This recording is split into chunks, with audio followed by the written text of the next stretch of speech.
You know, sometimes you just need a good story-driven based single-player game to remind you why you fell in love with gaming in the first place. Oh, fuck off, Square Enix! Oh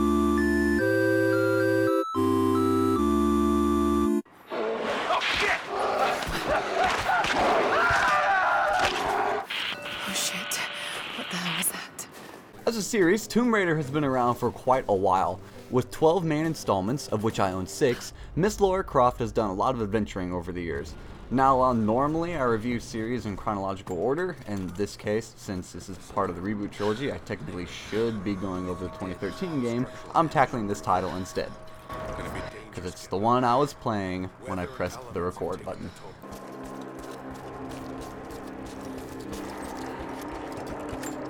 Rise of the Tomb Raider takes place 1 year after the events of the previous game. Lara Croft is now a bit more experienced and carries herself with increased confidence, something which becomes heavily noticeable during the game. This time, the adventure revolves around the lost city of Kitej? Kitej? Yeah, that. The subject of her father's obsession and subsequent downfall. Finding this city will not only help her come to terms with her father's death, but will also aid in dealing with the PTSD Lara now suffers from after her experience with the supernatural in the previous game.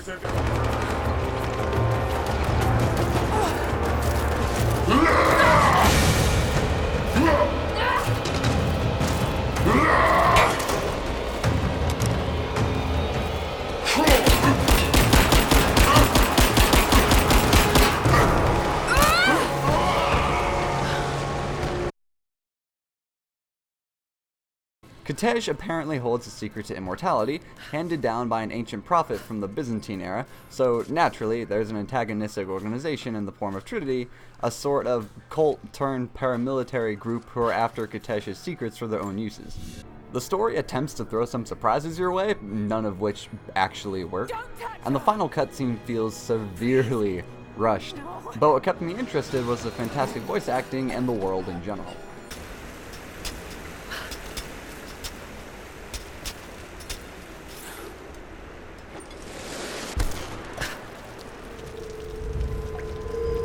Lara is voiced by Camilla Luddington, who reprises the role from the previous game, and she feels much more natural this time around. Any of you who played the 2013 title will likely agree that Lara sounded a bit off at certain points, almost like the sound designers really needed just one more take in the voiceover booth. Luckily, Luddington has grown into the role and delivers all of Lara's emotions, fear, caution, joy, and so on, with greater emphasis. You could have left me in that river. Would you have left me? I'd have thought about it. As I said earlier, it's obvious Lara has matured since her last adventure and approaches situations from a calmer, more focused mindset. We even see her grow a bit within this individual story, as at one point she is asked by a prisoner to help him escape, saying he can be of use for her, only for Lara to coldly refuse, stating, "I work better on my own." She decides to let him out, however, and, not all too shocking, this man becomes one of the primary characters, and Lara's attitude towards him shifts to one of respect. Now, the world in which you explore here, while at first seeming like a never-ending snow-covered mountain, actually has some variety. From snowy peaks to an abandoned Soviet base to a thriving thermal valley, you never stay in one area for too long. What's best is how certain things will come out of the blue and surprise you. Take this Byzantine war galley, for example. This thing just shows up down in a frozen over crevice, and at first I just thought, oh, now that's cool. Only to then be even more surprised to find out it's actually one of the multiple challenge tombs spread throughout the game.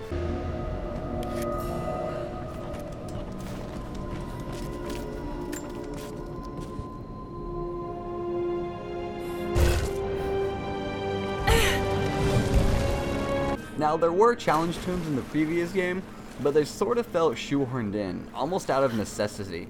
Like, we can't make a Tomb Raider game without there being tombs to do some raiding in. Here, though, they feel much more in place of the story the game is trying to tell, with each one adding to the backstory of what's going on in the present. The puzzles within aren't actually all that difficult, and the layouts of these tombs are all pretty unique. In fact, unique layouts of the environment is one of Rise's biggest strengths. In the style of Metroid, you will come across certain areas which you can't gain access to without certain equipment. Naturally, once you unlock these items, either by learning how to craft them or just simply by getting them, you can then fast travel using any of the base camps and further explore any given area.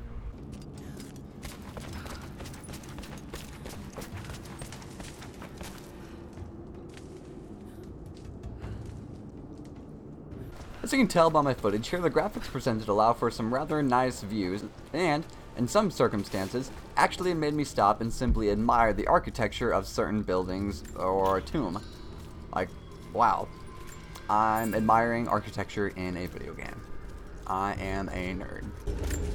During set pieces, when everything simply has to work perfectly, the particle, shadow, and movement effects are some of the best I've seen from the adventure genre. There are some low resolution textures here and there though, but they're only really noticeable if actively searching for them. Like if the player is planning on making a review, for example. I also had a problem with certain movements and animations. While excellent small things like the way Laura perches on a small branch or how she crawls up a rope look nice, sometimes the way she will grab onto ledges, ladders, or make extreme leaps onto rock/ice faces come across as silly. Also, I'm extremely critical of this little cutscene here.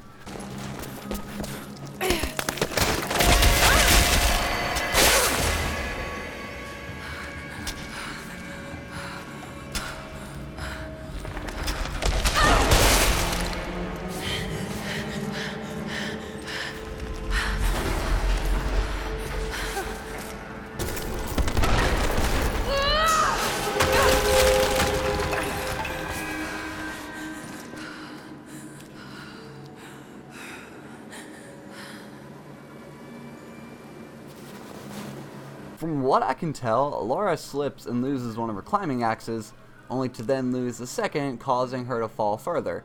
At first I thought, well, it's alright, I'm gonna have to alter my playstyle for this last bit of the game and think outside the box to figure out a way to traverse the environments. But no, both of her axes are somehow just back on her belt. So you're telling me that in the middle of both of those falls she had enough time to latch them on? If that's the case, why didn't she just take the first axe off the belt and continue to use it after the first fall? Continuity is a bitch, ain't it?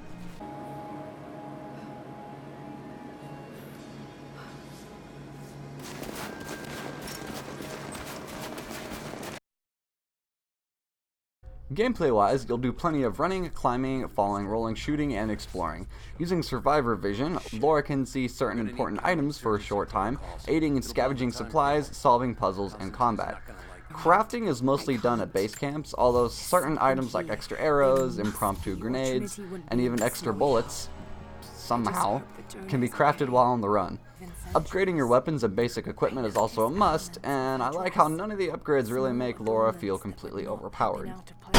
A feature I really liked was how in order to actually heal, aside from just waiting for the regenerating health to kick in, although this is deactivated in harder difficulty modes, you have to craft a medkit, I'm calling it that, which has a limited amount of uses. So if you go in guns blazing without taking the time to plan an approach and use environment to your advantage, you could find yourself running out of medkits, which could really screw you up for a long while.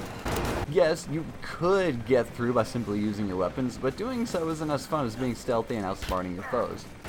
I will say the stealth in this series still needs a bit of work, and the enemy AI is either really dumb or super spot on, prompting a need to tweak how the AI works. I do really enjoy drowning people in this game though. Just so pleasing. Also, allowing the player to craft new outfits can lead to some questionable clothing choices. Like, why are you wearing a simple shirt in Siberia, Laura? It's kinda cold out there. A few more minor things about the game real quick. Melee fighting looks and feels really wonky. Should Laura really be able to take out trained soldiers this easily? The sound of the rifle firing sounds silenced, but there's no silencer on the rifle, so I don't know how to explain that. And sometimes the combat feels more like an attempt to pad out the game's length, even though the story has a welcome amount of time to get through it. Now, it's possible you've noticed that I've yet to discuss the music present here. The simple reason is because it's nothing all too special. The score fits the game well, and the right dips/rises are accounted for, but at no point did I ever stop and think, wow, I'd really like to listen to this stuff outside the game. Nothing faulty, it's just not really spectacular. Now, outside of the main story mode, there are extra challenge modes where players can complete areas for a spot on the online leaderboards. No, there isn't any tacked-on multiplayer, thank God, but these challenge modes still feel sort of pointless. And yes, there is a microtransaction store. No. Okay, so I'm recording this bit after I actually recorded the initial voiceover, because I remembered I had to talk about this. So near the end of the game, there's this boss fight against one of the main antagonists who's kind of been dogging you the entire game, right? Now, when I went in this boss fight, I thought, okay, well, Laura is somehow able to take on trained Greek Byzantine warriors pretty easily just by clumsily swinging her pickaxe.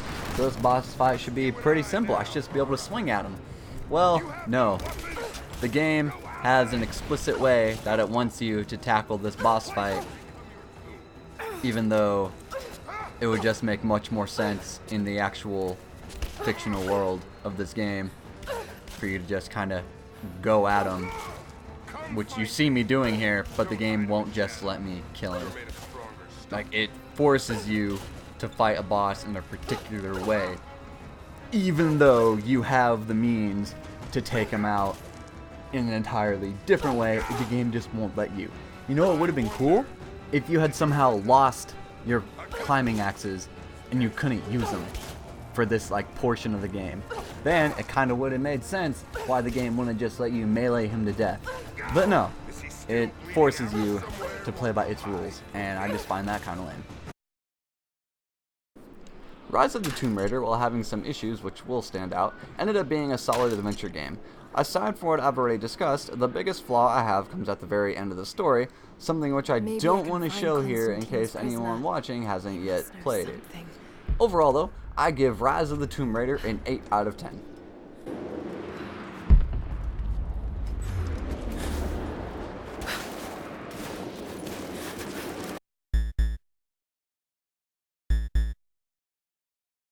Alright everyone, thank you so much for checking out this video. If you haven't yet, be sure to go ahead and subscribe to the channel and hit that little bell so you'll always know when I upload a brand new video. And also, while you're at it, if you really like the channel and want to kind of help it grow a little bit, why not consider becoming a patron on my Patreon? Literally all it takes is for you to just spare $1 a month. That's right, for less than the cost of a McDonald's plain cheeseburger, you too can help support my tiny little channel. Link will be in the description below. I haven't really thought of any awards to do to patrons, but oh, here we go. How about this one? If I can get to 5 patrons at the $1 level, once we hit that mark, I will design my first Panda Ryu t-shirt, and I'll have my first merch design. How about that? Let's try and shoot for 5 patrons for merch, so you too can wear a panda on your chest.